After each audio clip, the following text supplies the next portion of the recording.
અરવલ્લી જિલ્લાના સુપ્રસિદ્ધ યાત્રાધામ શામળાજી મંદિરે કાર્તક સુદ પૂનમ એટલે કે દેવ દિવાળીના દિવસે મોટી સંખ્યામાં શ્રદ્ધાળુઓ ઉમટી પડ્યા હતા। દેવ દિવાળીના પર્વનું અહીં વિશેષ મહત્વ છે। દર વર્ષની જેમ આ વર્ષે પણ શામળાજી ખાતે ભક્તોનું ઘોડાપુર ઉમટ્યું।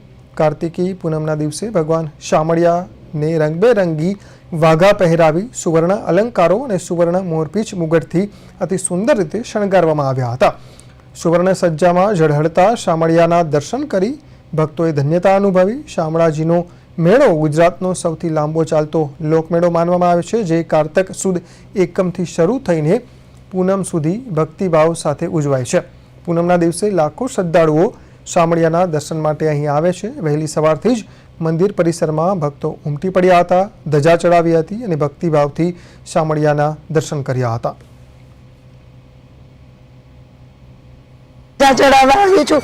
શામળાજીનો ખૂબ મોટો પ્રભાવ છે।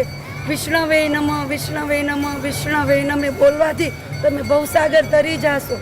આજે મારા પપ્પા 20 વર્ષ ત્યાં શામળાજી આવે છે ને ખૂબ ખૂબ પરિવાર ધન્ય થયો છે। જય હો શામળાજી। અને શામળાજીમાં દેવ દિવાળીનું પર્વ ખૂબ જ મોટી રીતે ઉજવાય છે। આજે કાર્તક સુદ પૂનમ છે। પૂનમનો મહાપર્વ હોય છે, મહામેળો હોય છે। સરસ મજાના ભગવાનના વાઘા છે, મુંગટ સરસ ધાર્યો છે, ધજાઓ સરસ મજાની ચડાવાય છે। એક નહીં અનેક ગણી ધજા આજે ચડાવાય છે। 20 વર્ષથી આવું અને જે શામળાજીનું જૂનું લોકેશન હતું એ મારો એક વિચાર હતો સુંદર। હું ખોટું નહીં બોલું કે શામળાજીનું લોકેશન સરસ થાય એ મને પહેલેથી શ્રદ્ધા હતી।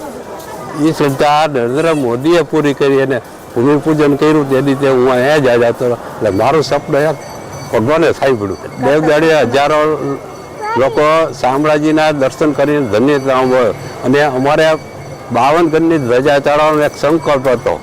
એ સંકલ્પ શામળાજીએ આજે પૂરો કર્યો અને શામળાજી બધાનું ભલું કરે એવી મારી સૌને શામળાજીને વિનંતી।